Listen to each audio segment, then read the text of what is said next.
District Attorney Maria Ramirez, Assistant Head Deputy of the Major Crimes Division Habib Balian. We have John McKinney, Director, Gilbert Wright, Assistant District Attorney, and Seth Carmack, a Deputy District Attorney. Also on the Menendez team is Ethan Milius. The purpose of today's press conference is to give you an update on the Menendez case. When we last spoke, I informed you that the Menendez case has been on 3 parallel tracks. The first track was the habeas track. That was a track started with a motion filed in May of 2023, where the Menendez brothers are asking for a new trial based on new evidence. About several weeks ago, we filed our informal response dealing with that habeas petition, opposing the habeas petition, and saying that the justification for the new trial based on 2 additional pieces of evidence did not meet the legal standard to warrant a new trial. The second track that the Menendez case is on is the Clemency track. This is a petition that the Menendez brothers filed directly with Governor Gavin Newsom. He could have acted on this petition either now, he could have acted on any moment since he has been in power since 2019. He can act on it today if he so chooses. He has unilateral constitutional power to commute the Menendez's sentences if he chooses and release them today. There is no hearing he needs to have, there is no deadline, and he can also do nothing. The third track is resentencing, and we are here today to discuss that third track. The resentencing is a law that was passed by the state legislature in California, a somewhat unique law to California, that basically gives the judge, under certain circumstances, the power to resentence someone who has been previously sentenced. In this example, potentially, the judge could resentence the Menendez brothers from life without the possibility of parole to life with the possibility of parole. Now, resentencing hearings get started in 2 different ways in this case. One of the ways is that the court has initiated these proceedings itself under Penal Code Section 1172.1A1. The second way it also got started is when the prior district attorney filed a motion under this code section to begin the resentencing proceedings. What the position we are taking today is that we will go forward. We are prepared to go forward with the court's initiated resentencing proceedings and look forward to a resentencing hearing on that motion. However, we are asking the court to withdraw the previous district attorney's motion for resentencing because we believe there are legitimate reasons and the interest of justice justifies that withdrawal. Now, when one deals with resentencing, one of the key hallmarks of resentencing is, do the defendants pose an unreasonable risk of danger to the community? One way to decide if they pose that risk is to understand if they have been rehabilitated. And one way to understand if they've been rehabilitated is, have they accepted and exhibited full insight into the crimes that they have committed and accepted complete responsibility for their criminal actions. Governor Newsom gave us a primer on how this actually works when he dealt with the Sirhan parole recommendation that had been made to him back in 2021. At that point, Sirhan, who was the assassin of Senator Robert F. Kennedy in the Ambassador Hotel back in 1968, had been up for parole hearings 16 times. For the first 15 times, the parole board denied parole. But on this 16th time in 2021, the parole board recommended a grant of parole to Governor Newsom. So he looked at the case and he actually issued a written decision. And in that decision, he analyzed the factors that were both in favor of parole, and there's an analogy to resentencing, and the ones that weren't. The ones that were in favor for parole was that at the time of that parole hearing recommendation, Sirhan was 77 years old. He had been in prison for 54 years. He was suffering from a diminished physical capacity. In his childhood background, he had lived through a war-torn area. He was 24 at the time that he committed those crimes. And while in prison for those 54 years, he had engaged in comprehensive involvement in rehabilitative and self-improvement programs. He earned his Associate of Arts degrees and other certificates. He engaged his classification score, which is an analysis by the California Department of Corrections and Rehabilitation as to what type of risk level you're at, was at the lowest. It was a 19. In fact, the California Static Risk Assessment said it was that lowest level. His rule violation reports, that's the number of reports that he had experienced since he had been in prison since 1968, was 2. And the last one was in 1972. He had letters of support from prison officials, and he had letters of support from 3 of the 9 living Kennedy family members. Yet the governor looked at all those positive factors, recommending parole for Sirhan Sirhan. Now it's in 2021, 2022. But he said that one factor overcame all those other factors. And that one factor is that Sirhan Sirhan had not demonstrated full insight into his crimes. He had not completely accepted responsibility for his actions based on his multiple stories of what had occurred that night in 1968. So notwithstanding the fact that he did not, he had all these positive aspects, and he had the parole board recommending a grant of parole, in January 12, 2022, the governor wrote that Sirhan Sirhan poses an unreasonable risk of danger to the community and denied that parole. The reason this could be an instructive case is that there are almost no cases right now on Penal Code Section 1172.1, the resentencing statute. But the focus of it is the same focus as we have in the parole context. Is there an unreasonable risk of danger to the community by these particular people? In Sirhan Sirhan, he was a murderer of Senator Robert F. Kennedy, and he shot 5 additional people that night. And here we have the Menendez brothers, who are murderers of their parents the night of August 20th, 1989. While Sirhan Sirhan is 77 at the time that Governor Newsom made his decision, right now the Menendezes are either 57-year-old for Lyle Menendez or 54-year-old for Eric Menendez. They've served 35 years in prison. Sirhan Sirhan served 54 years. They don't suffer from the diminished physical capacity that Sirhan Sirhan does. They had also childhood allegations of physical, sexual, and emotional abuse in their childhood, while Sirhan Sirhan had never been arrested or charged or convicted of any crimes before his offense. Eric Menendez had been arrested for multiple residential burglaries and received diversion, and Lyle Menendez had also been arrested for multiple residential burglaries. When it comes to rehabilitative programs, yes, both Sirhan Sirhan engaged over the 54 years in significant programs, as have the Menendezes. When it comes to education that they earned, Sirhan Sirhan earned an Associate of Arts degree.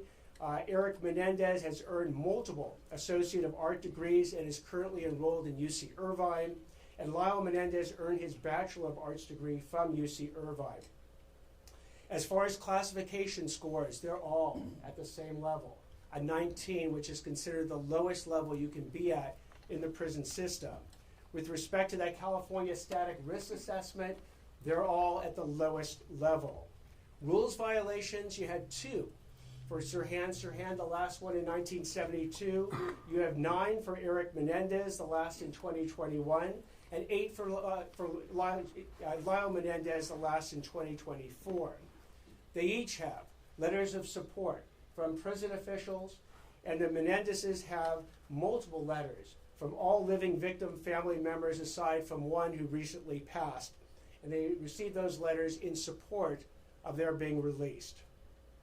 With respect to them, the key issue of exhibiting insight, full insight into their crimes, and completely accepting responsibility for their actions, this is where the Menendezes like Sirhan, also fall short. As we lay out in our pleading, which is now 87 pages long, we go through a 60-page statement of facts, which is different, by the way, than the 3 pages that the prior motion had laid out as far as the crimes that are involved. And as we show, the essence of the defense that the Menendezes have maintained from the first trial into the second trial to the present day is that they acted in self-defense. They had an actual fear of imminent harm, in essence, that their parents were going to kill them the night of August 20th, 1989. As we show extensively, just to make this point, that this case is not, or their defense was not about sexual abuse, because I know that issue has come up many times, but about self-defense. I take you to both Eric, Viles, and their own attorneys' statements. At trial, Eric testified, and he was asked, "Did you kill your father because he sexually molested you?" Answer, no. "Did you kill your parents because you hated them?" Certainly no, was the answer. "Did you kill your parents because you wanted their money?" Answer, no. "Did you kill your parents as an act of mercy?" Answer, no. "Why, Mr. Menendez, did you kill your mother and your father?" "Because we were afraid." "What is it you were afraid of?" "I was afraid of dying." "Who were you afraid was going to kill you?" "My mom and my dad." Lyle Menendez similarly testified as well. That it was asked a question on August 20th, 1989, "Did you or your brother kill your mother and father?" "Yes." "Did you kill them for money?" "No." "Did you kill them because you wanted to pay them back for the way they had treated you?" "No." "Why did you kill your parents?" "Because we were afraid." That is the essence of their defense at trial. It was not sexual abuse. The jury was never asked to render a verdict on sexual abuse. It was all about self-defense. In fact, Eric Menendez's attorney, Leslie Abramson, said, "We have never said that because you're abused, you're justified in killing your abuser. We didn't argue that and never will." So the question then is, have the Menendezes exhibited insight into the fact that their self-defense defense was fabricated? And as we go through the iterations of their defense that they issued from the time that they were arrested until the time that they went to trial, until the present day, what you will see is that the self-defense was the last iteration and version of their defenses. Because remember, the first defense that they came out with was, "We didn't do it. That's not us." If you remember the 911 call, if you remember Eric Menendez screaming and crying when the police came out that night, he says to the police, "We're going to kill them," referring to the people who had just murdered his parents. "We're going to kill them. We're going to torture them." Who would have done this thing? The answer is the Menendezes. But their first iteration was it wasn't them. It was either the mafia or the cartel or the dirty business associates of Jose Menendez. They persisted in this lie, not just the night of August 20th, but kept that lie going for months and months and months. And had Eric not confessed to his therapist, Dr. Oziel, months later, and that confession been taped, and that confession's tape been turned over to the police, they would have maintained it wasn't us. They convinced not just the media, not just the police, but their family and their friends that they were 100% innocent of these crimes. Until eventually these tapes came out, they were arrested, and then they changed to the next iterations. Because the next iteration of the story was when Lyle Menendez gets his girlfriend, Jamie Pisarek, to visit him at prison and says, "I want you to testify that my father drugged you and violently raped you," establishing that Jose Menendez was a violent rapist. Jamie Pisarek refused to do that. So the next iteration of the story was that Lyle Menendez asked Jamie Pisarek and said to her, "Well, Eric Menendez was raped by my father, but I was raped by my mother. That's a story that was then repeated to Eric and Lyle Menendez's uncle, Carlos Baralt. That Eric Menendez was molested by the father, but Lyle Menendez was molested by the mother. That iteration didn't go forward. The next iteration that ultimately came out at trial, and just before trial, was that both boys were molested by the father. But as you heard a moment ago, that wasn't a defense to the charges of first-degree murder with special circumstances. Because you had to add one more thing that the jury was now going to consider, is not just that they were sexually abused, but they were actually in actual fear of imminent harm, of their lives being taken by their parents the night of August 20th, 1989. So self-defense is the defense that they set forward at the trial. But what we show in our pleading is we go through the timeline to show that the Menendezes have basically engaged in not just the ultimate lie of self-defense, but a whole series of lies around it. And they took actions that were both premeditated and deliberate, not just sort of immediate responses to their parents somehow threatening them the night of August 20th. We point out that days before the murders on August 20th, on August 18th, the Menendezes drove 120 miles to San Diego to purchase shotguns and ammunition and use a fake ID and a fake San Diego address to make sure that the guns and the ammunition would not be connected to them. The day before the killings, August 19th, they go to a firing range and they find out that the birdshot ammunition that they had bought isn't good enough to kill someone. They're told you need buckshot ammunition in order to actually kill someone, and they buy it that day. Hours before these killings, at roughly 10:20 p.m. on the night of August 20th, Lyle Menendez contacts one of his friends, Perry Berman, to set up the alibi. And the alibi was that they were going to go to Batman the movie at the 8 o'clock showing. And they would be at that movie when the killings would have occurred, and then meet Perry Berman at the Taste of LA event afterwards. They set this up before the killings. Now, during these killings, as we've explained before, these weren't just a situation where all of a sudden the parents threatened their lives, they reached for something and shot them dead. No. These killings, the actual shots, were designed to make it look like a mafia gangland hit. They shot Jose Menendez through the back of his head. They shot Kitty Menendez not only once, which then caused her to go down to the ground, bleeding, but when they ran out of ammunition, they went back to the car, reloaded the shotgun.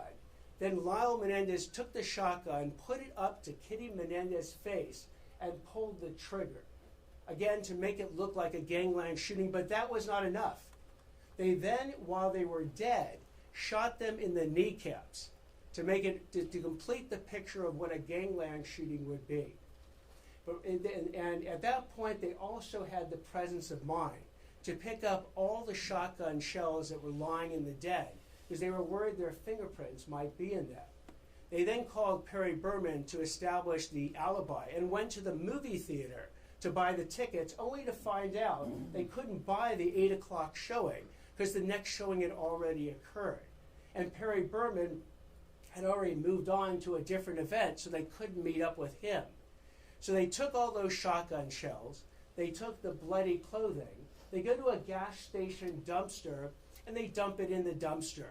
But now they got the shotguns, what to do with them? They had the presence of mind to drive up to Mulholland Drive and throw the shotguns off the hill on Mulholland Drive. They then went back to the house. When they get back to the house, that's when they made the 911 call that someone killed our parents. And then when the police arrived, that's when they said, as I said before, when Eric and Lyle are running out screaming and crying, and Eric says, I'm going to kill them, I'm going to torture them. Who would do this? Knowing, of course, that it was him and Lyle who had done that exact crime a little more than about an hour and a half beforehand. So you had a situation then where thereafter they engage in this deception, the mafia hoax, the lies to their friends, their family, the media, and the police. And what's interesting as well is the actions they take immediately afterwards. If these were kids that had just lost their parents, you would think the last thing in their mind would be to check on where the will is. But sure enough, within 48 hours, they go ahead and obtain the computer that they believed a new will had been written on, disinheriting them, bring in a computer expert to delete and then double delete all the files dealing with Eric, Lyle, or Will that are on the computer. Go ahead and remove the safe from the family home into a neighbor's home to look at the safe only to determine there was no will in that. And then even go to the bank safe deposit box to go ahead and see if Jose Menendez had put the new will there, disinheriting his sons as he told them he was going to do. So the story again keeps going on, and today Eric and Lyle Menendez, at least from the beginning, fully expected for them never to go to prison because they had successfully convinced everyone that they didn't do it until they spoke to Dr. Oziel. And Eric, feeling the pangs of guilt, feeling even suicidal, talked to Dr. Oziel and basically told Dr. Oziel that they had done it. When asked about why they killed their father, they didn't mention self-defense. Why they killed their mother that night, they didn't mention self-defense. What they said about the father, what Eric said, is that he was a controlling, dominating force, and that is the reason that he was killed. When he was asked about the mother, he said the mother would be a witness to the crime, so she had to die. That the mother was so miserable because the father had had an affair that we needed to put her out of her misery. That the mother could not live without the father, and if we were going to kill the father, we had to kill the mother. What doesn't happen in any of the taped conversations with Dr. Oziel, and remember, he is being brought on by the attorneys to eventually go ahead and prepare a defense to the murder charge. So what they never tell Dr. Oziel in all the taped confessions is that they were in any fear of their life that their parents were going to kill them that night or any night, and that they experienced sexual abuse by the father. So the story then goes on, because once they get into jail, additional lies come up. I've spoken before about the lies that Lyle tried to tell with Jamie Pizarnik about her being violently raped by Jose Menendez. They also enlist another of Lyle's girlfriends, Tracy Baker, where Lyle literally writes her a script, a letter that is found later, that lays out a story of the mother trying to poison the Menendez brothers and the entire family. Tracy Baker actually testifies to this false story in the first trial, though not in the second. And not only that, but Eric and Lyle Menendez each testify to this fake mom's going to poison us story.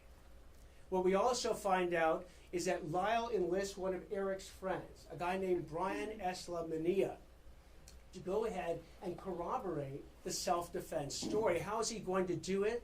Because the letter that Lyle writes to Brian Eslamania, which is actually found by the police, he has detailed instructions down to the actual word that Brian's supposed to say that the day before these killings, the Menendez brothers came to him to get his handgun in order to establish that they had this fear of their parents even at 24 hours before and tried to get a handgun.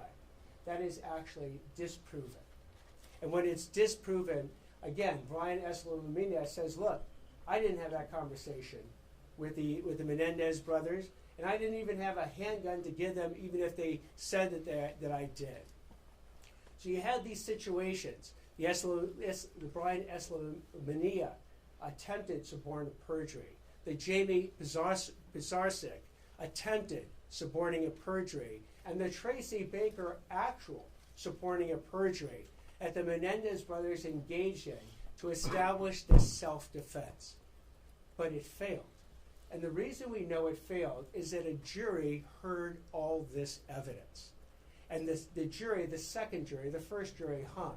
But the second jury that heard all this evidence rejected the self-defense and found them guilty of first-degree murder for both parents with special circumstances. And what's also important to note is that this conviction has been run by 5 different courts over the last 30 years. It went to the California Court of Appeals. It went to the California Supreme Court twice. It then went to the U.S. District Court. It then went to the U.S. Ninth Circuit Court of Appeals. The Menendez has brought up every single argument that they bring up now about the faulty jury instructions, the exclusion of certain sexual abuse evidence at the trial, about certain other court rulings, and it's been rejected and rejected and rejected over and over and over again. So, in looking at then whether or not the Menendezes have exhibited the full insight and complete responsibility for their crimes, they have not. Because, and we outline this in 20 different lies that they have told, which is an attachment to our submission. They have told 20 different lies. They've actually admitted to 4 of them, but 16 lies remain unacknowledged. They persist in these lies to this very day. So like with Sirhan not being able to exhibit full insight into his actions, so too the Menendez brothers failed to exhibit full insight into their actions.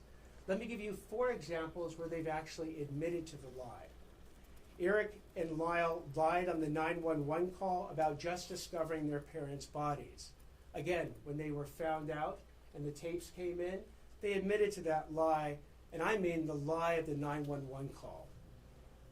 The second lie that they've admitted to is that they lied to the police, family, and friends and the media about their involvement in the murders.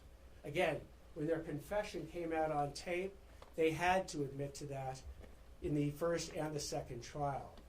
They admitted that they lied to the police, family, and friends, suggesting the mafia was involved in the murders. And Eric admitted that he lied when he told his expert psychiatrist, Dr. Vickery, that his parents would kill him because his father's homosexual lover warned him that he was in danger 2 days before the murders.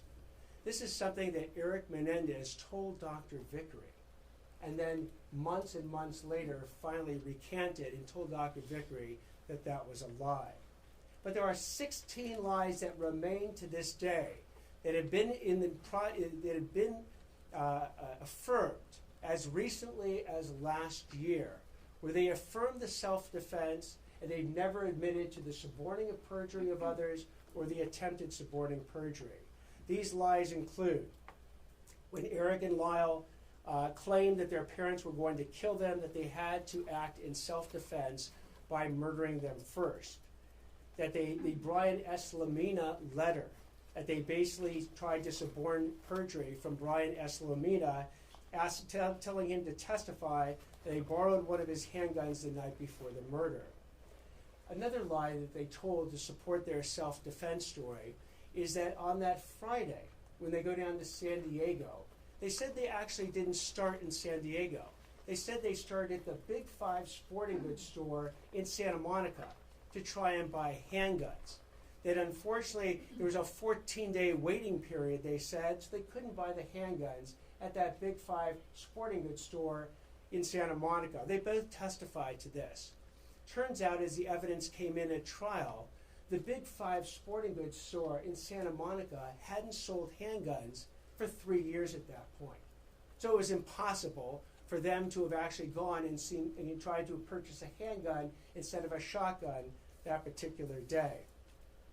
They've never admitted that they provided that fake ID and fictitious address to buy their shotguns in San Diego in order to conceal their connections to the shotguns and the ammunition. They just said that they used a fake ID because they had driven all the way down to San Diego and forgot their California driver's licenses.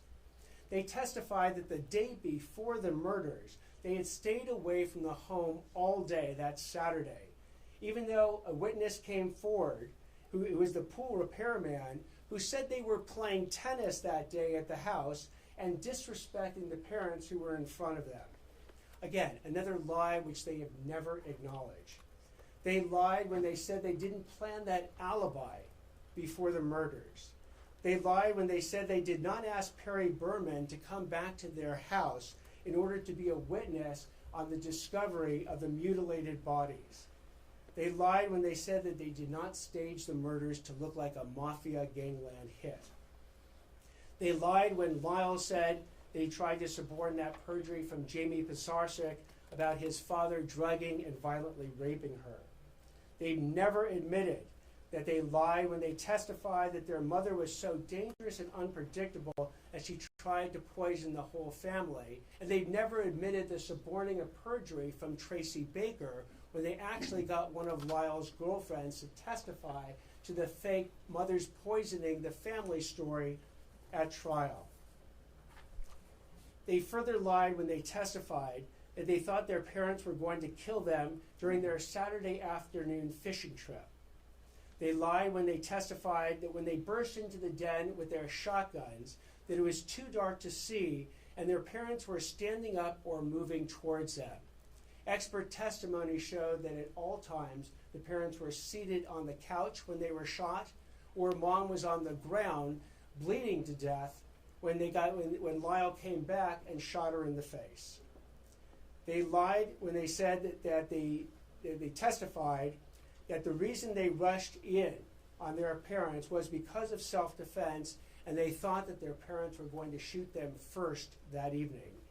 And they lied when they testified that Dr. Oziel blackmailed them into confessing on tape to murdering their parents. We lay out this series of 16 of the 20 lies that they have never acknowledged, never showed insight into, never completely accepted responsibility for. By the way, what I just described to you was mentioned in a paragraph in the original motion that was filed by the district attorney's office. There was no discussion of exhibiting insight into one's actions or completely accepting responsibility for it in the original motion. So we are basically, in some ways, offering a path to the Menendez brothers. And here's what the pathway looks like. If the Menendez brothers at some point, unequivocally, sincerely, and fully accept complete responsibility for all their criminal actions, acknowledge that the self-defense defense was phony, and their parents weren't going to kill them the night of August 20th when they murdered them in cold blood, acknowledge that they suborned or attempted to suborn perjury in all the various ways I have outlaid. If they go ahead and finally come clean with the court, with the public, with the DA's office, with their own family members, and acknowledge all these lies, and then can be said to have fully and completely accepted responsibility for their actions. In the future, the court can weigh these new insights into making a determination as to whether they now qualify for rehabilitation and resentencing. And the people will do the same. The district attorney's office, if it is presented with these new insights, unequivocal, sincere acknowledgments of all the lies they have told for the past over 30 years, we too, in the district attorney's office, will reconsider whether or not we would want to go forward with a resentencing motion. But for now, while the Menendez brothers persist in telling these lies for the last over 30 years about their self-defense defense, and persist in insisting that they did not suborn any perjury or attempt to suborn perjury, then they do not meet the standards for resentencing. They do not meet the standards for rehabilitation. They have not exhibited the full insights and accepted complete responsibility for their actions. And as a result, just like in the Sirhan case, they pose an unreasonable risk of danger to the community, and the resentencing should not, therefore, be granted. I'm going to stop now. I'll take any questions that anyone has. After I'm done with these questions, Maria Ramirez will address the Spanish-speaking media and provide information at that point. The hearings on March 20th and 21st, there's word that they have been postponed. Is that it? So those hearings, whether they occur on March 20th or 21st or at some point later, first it's up to the court on what the court ultimately wants to do. The court is receiving our response today. We anticipate the court may keep the March 20th and 21st dates to deal with our response. Again, part of our response is to go forward with the court's initiated motion for resentencing, and part of our response is a request to withdraw the DA's motion in this regard. The court might have the hearing then on that issue, and then if in fact it decides to go forward with the full resentencing, set a hearing in the future. I know that the governor has now ordered the parole board to do the risk assessment. That risk assessment can take up to 90 days. We don't know when it will actually be completed. The court may or may not want to have that risk assessment done before it has the final resentencing hearing. Yeah, can you just clarify, so obviously you've laid out this case, this reply motion will be in the file no matter what, but you cannot pull back Gascon's motion. You're asking the court to pull that away. If they decline in this hearing, the court will then have to weigh both motions equally? How does this play out in that? Effectively, yes. So what will happen is, again, you have, in some ways, double motions going forward. And in looking at the different motions, we have now analyzed the original motion filed by the district attorney's office and saw that in no way, shape, or form did they deal with what we believe to be one of the key issues, this exhibition of full insight and complete responsibility for one's crimes. So we are pulling back or asking the court to withdraw that motion, while we're also indicating to the court that we're prepared to go forward on the court's own motion for resentencing. Considering all the facts that you've brought up, do you think there's any chance the Menendez brothers are going to get out of jail in the next few years? Again, we have laid out a pathway for the Menendez brothers to potentially get out of jail. It requires them to finally, after 30 plus years, fully acknowledge and completely accept responsibility for the entire breadth of the crimes and all the lies that they have told, including their defense at trial of self-defense. If they go ahead and do that, and they do it unequivocally, and they do it sincerely, ultimately the judge is the final arbiter of the sincerity and whether or not this is just being done to please someone, or whether or not the Menendezes have fully come to grip with the lies that they have told. Again, they had no problem at trial coming to grips with the fact that they had lied for over 6 months to the police, the media, their family, and their friends about the fact that they never did it, were not involved at all, and it was the mafia that had actually done the hit on their parents. So they have a history of acknowledging some lies. I'm hoping that they continue with this evolution of themselves, their improvement of themselves, to finally come to grips with the acknowledgement of the totality of their crimes and their lies. And at that point, the court may very well entertain the idea that they have met all the criteria to not only be rehabilitated, not only no longer pose a danger to society, but to be resentenced. But you don't think they're getting out of jail until they do that?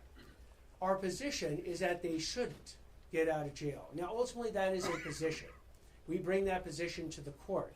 The court can agree with it, the court can disagree with it, or modify it in some respect. I'm sure that the Menendez's lawyers will be arguing that the court should go forward now with the resentencing. I've spoken to the Menendez family members.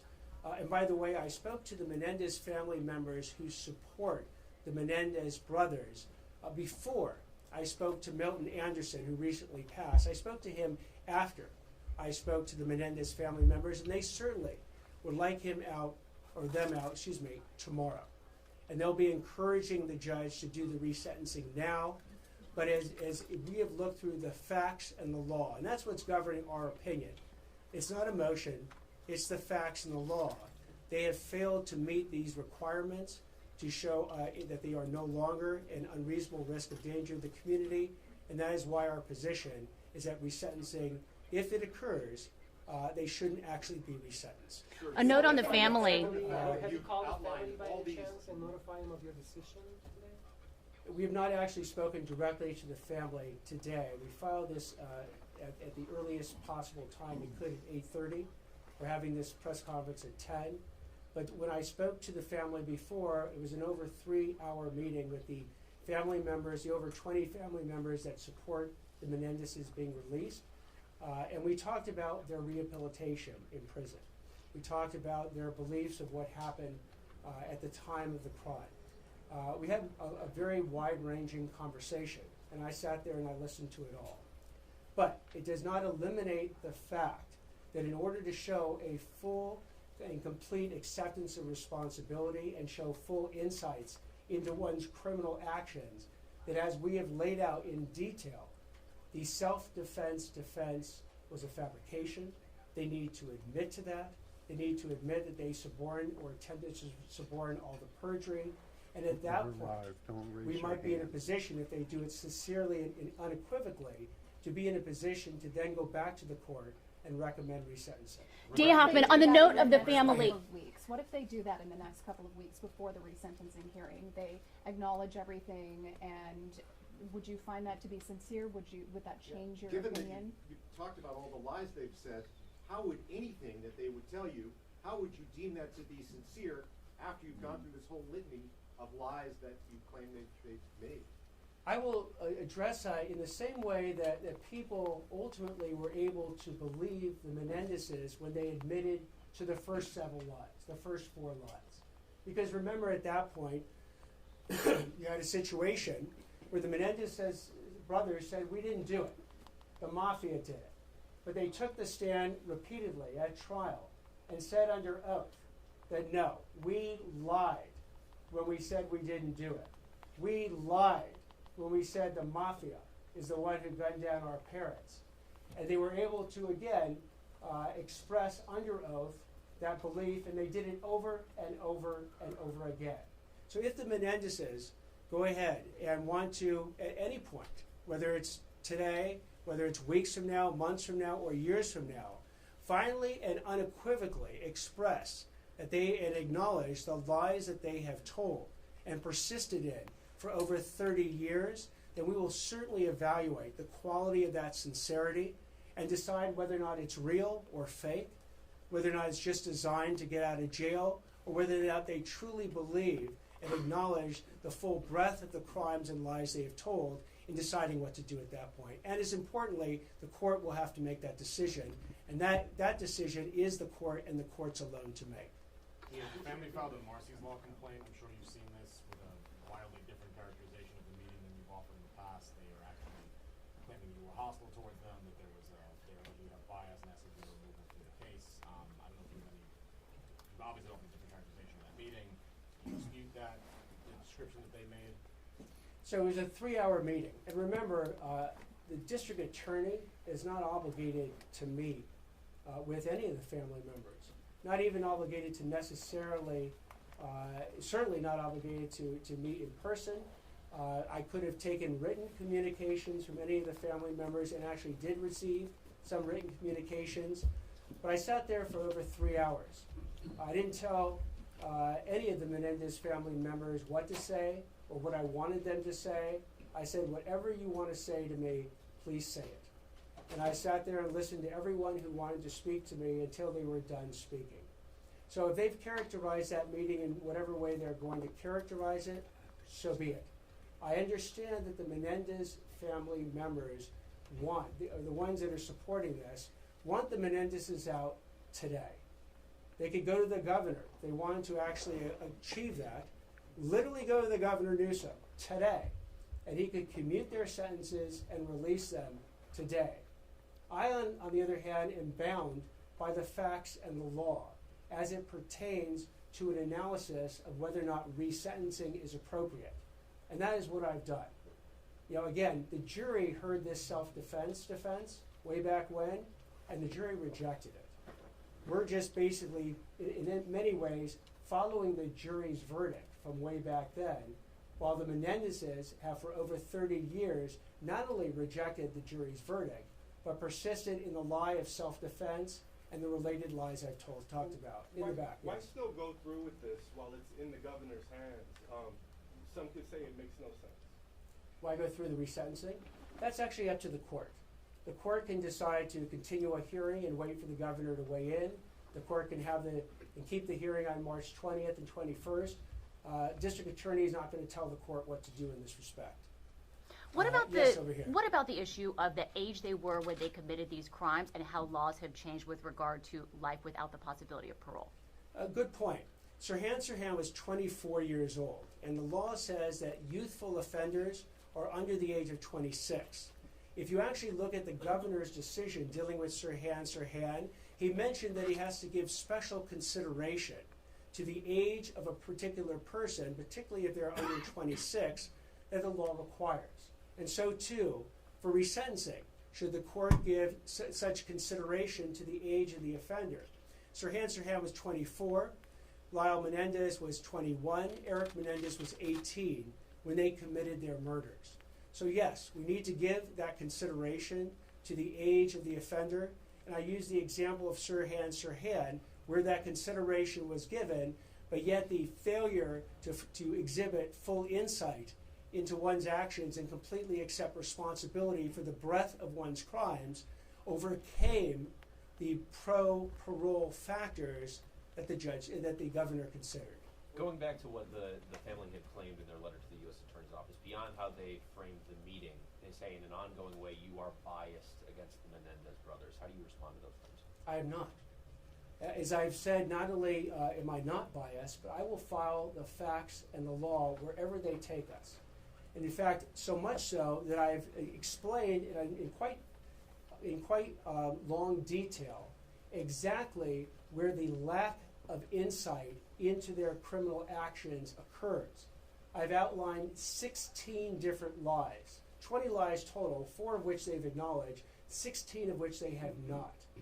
So I've outlined a pathway in the district attorney's position on how the Menendezes could exhibit these new insights. Now, whether they're sincere, whether they're unequivocal, that's between the Menendezes and mostly the court as to whether or not the court actually believes that. But if that were to occur, then I've said the district attorney's office, if it believed that these new insights were sincere and unequivocal, that we would reconsider whether or not we would go forward on a resentencing motion. You referenced your new filing is 60 pages, and the filing from the previous DA's office was just 3 pages. What I meant to reference, if I wasn't clear, is our statement of facts dealing with the crime was 60 pages. The statement of facts dealing with the crime in the original motion was 3. Do you think that was incomplete? I'm sorry? Do you think that was incomplete? Do you think they did a poor job or poor framing? I think it was incomplete because they never undertook the key analysis of whether or not the Menendez brothers have exhibited this full insight into the breadth of their criminal actions or completely accepted responsibility for all of them. As a result, we spent, and also the original pleading focused mostly on the probation report, statements made in the probation report.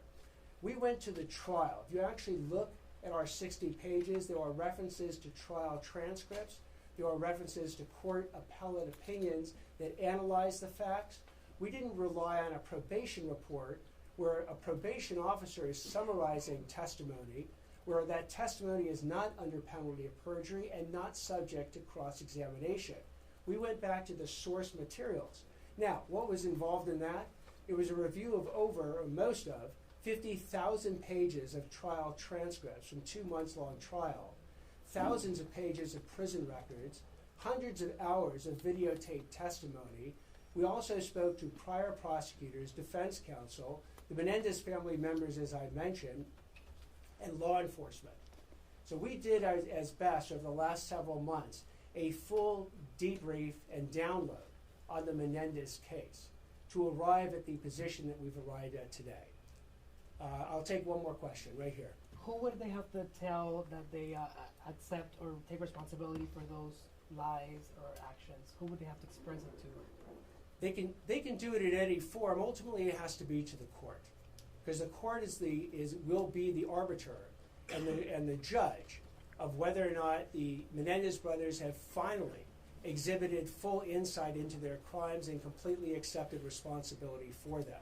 So, however the Menendez brothers want to convey that sincerity and that unequivocal admission that they have lied to everyone for the past 30 years on their key defense of self-defense, suborning perjury, and attempting to suborn perjury, I will leave to the Menendez brothers and their counsel. It has to be during a hearing or something. It can be in any form. They can do it with declarations. They could do it with videotaped testimony. They could do it at the actual hearing itself. I'm not going to in any way suggest how they do it. They have a very qualified counsel who can advise them how to do it. It's up to them, though, on whether or not they want to do it. All right, I'm gonna stop right now. I will turn it over to Maria Ramirez for any one-on-one interviews. They'll be in the green room. And thank you very, very much for being here today. If they get out, what does that say about the current system that the governor could override you, sir?